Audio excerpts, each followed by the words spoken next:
तो एक बार फिर आप सभी लोगों का स्वागत है अब आपकी बारी में, जहां आप सुनते हैं भूत प्रेतों से जुड़ी सच्ची डरावनी कहानियां। तो आज मैं आपको सुनाने जा रहा हूं डर से भरी दो सच्ची कहानियां। ये कहानियां हमें हमारे एक सब्सक्राइबर ने भेजी है। अगर आप भी अपनी कहानियां हमारे साथ शेयर करना चाहते हैं तो आप हमें इंस्टाग्राम आईडी में भेज सकते हैं। हमारी इंस्टाग्राम आईडी है अब आपकी बारी, जिसके लिंक मैंने डिस्क्रिप्शन बॉक्स में डाल दी है। अगर आपकी कहानी हमें पसंद आती है तो अगली कहानी आपकी होगी। और आपने अगर हमारा चैनल अभी तक सब्सक्राइब नहीं किया है तो जल्दी से जल्दी सब्सक्राइब कीजिए और सुने ऐसी ही दिल दहला देने वाली सच्ची कहानियां। तो चलिए सुनाता हूं आज की पहली कहानी।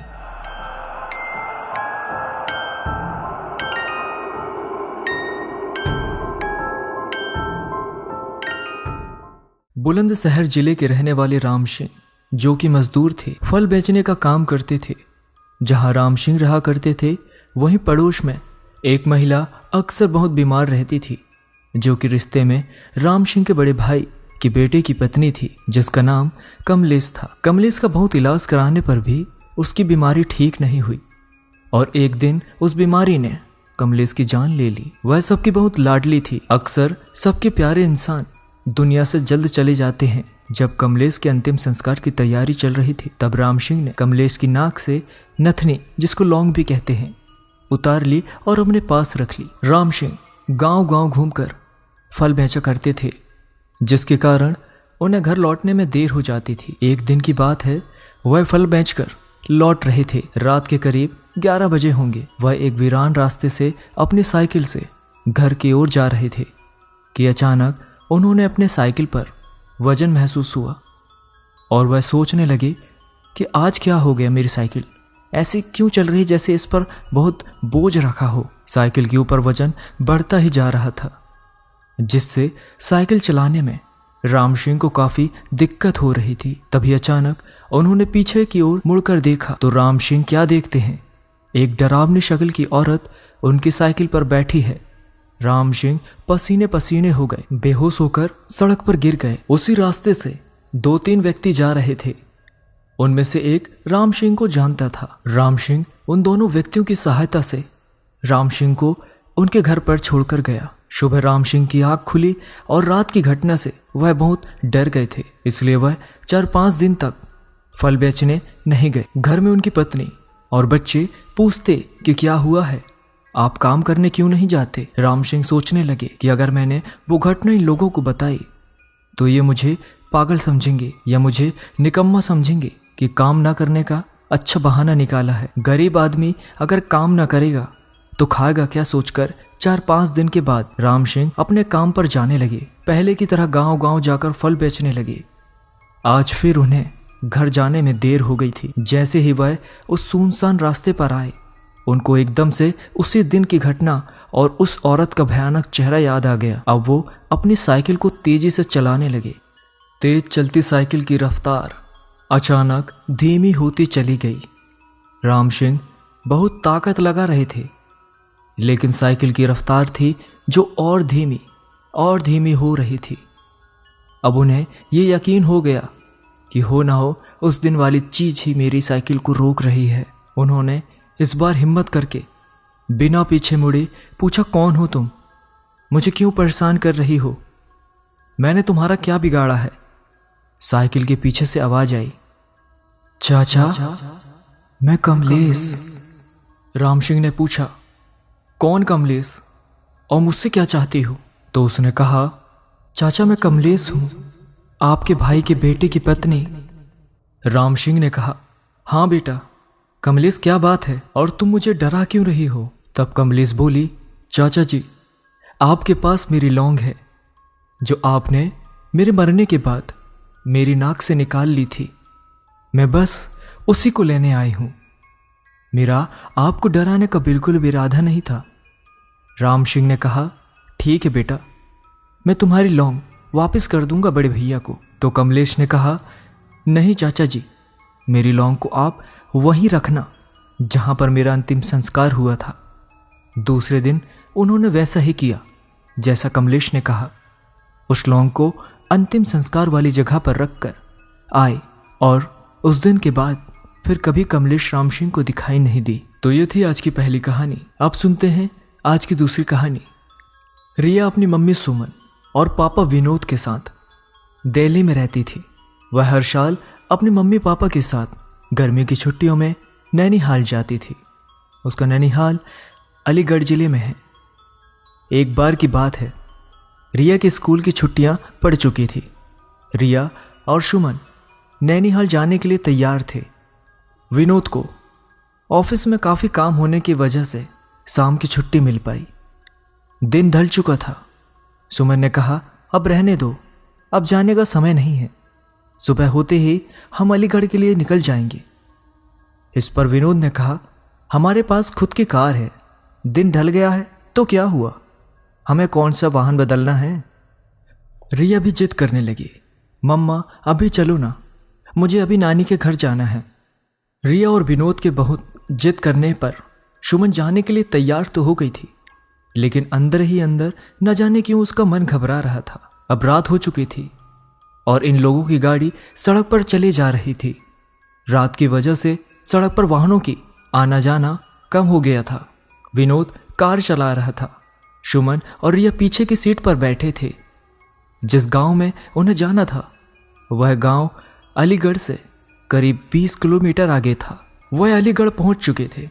आगे का रास्ता कच्चा और सुनसान था। वहां कोई आता जाता भी नहीं दिख रहा था। गाड़ी अब कच्चे रास्ते पर चली जा रही थी। थोड़ी ही दूर चलने पर गाड़ी अचानक रुक गई। रिया ने पापा से कहा, पापा क्या हुआ, गाड़ी बंद कैसे हो गई। विनोद ने कहा, पता नहीं बेटा, उतर कर देखता हूँ। सुमन ने कहा, जल्दी देखिए और यहाँ से चलिए, कितना सुनसान रास्ता है, मुझे कुछ ठीक नहीं लग रहा।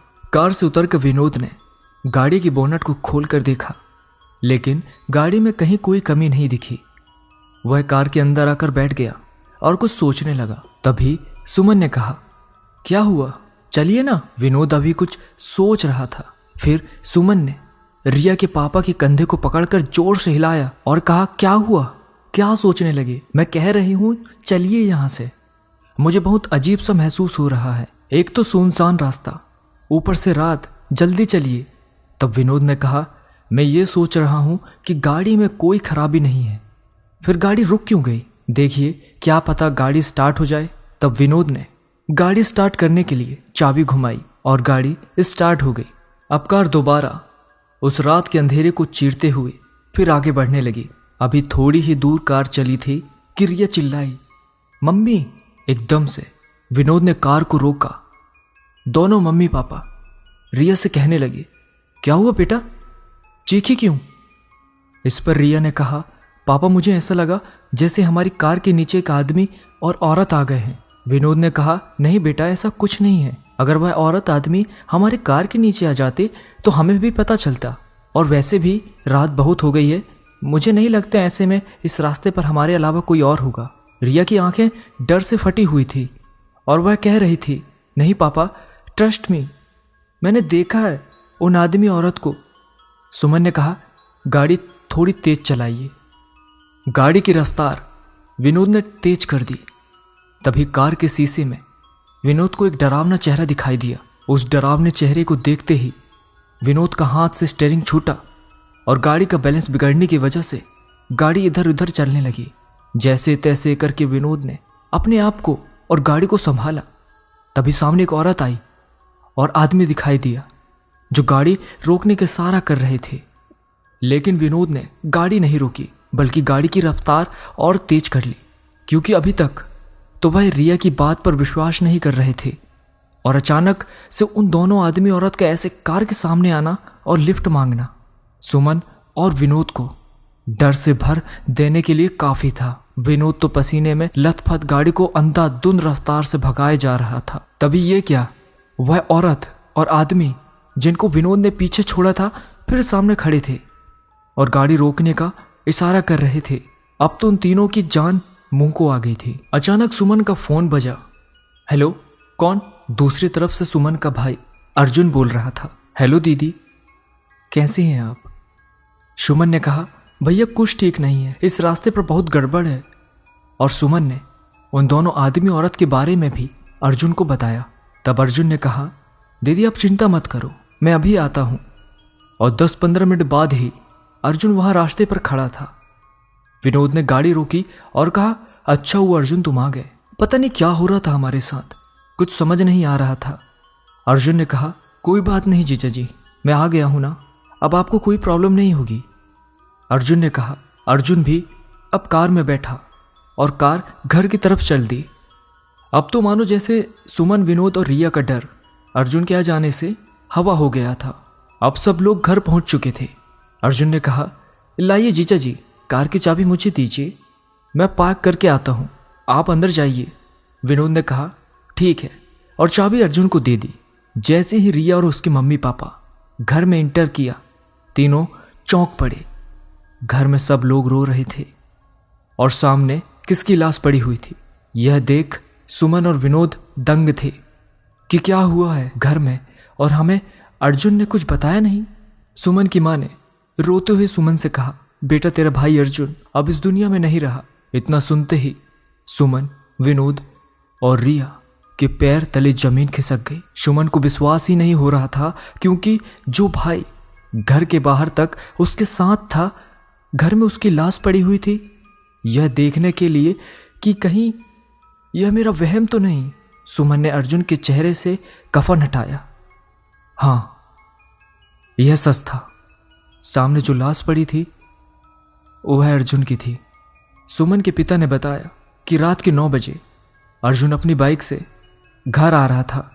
तभी बाइक को एक ट्रक ने जोरदार टक्कर मारी, जिससे उसके सर में चोट आई और उसकी मौके पर ही मौत हो गई। अगर अर्जुन मर चुका था तो जो बाहर था वह कौन था? दोस्तों, कभी कभी ऐसा होता है कि हमारे अपने हमसे दूर जाने के बाद भी किसी ना किसी वजह से जुड़े रह जाते हैं। जैसे घर के किसी सदस्य में मरने वाले का हद से ज्यादा प्रेम, या और भी बहुत सारी वजह हो सकती है। इस कहानी के बारे में अपनी राय देना ना भूलें। मैं फिर लौटूंगा ऐसी ही कहानी के साथ। तब तक अपना ख्याल रखें। धन्यवाद।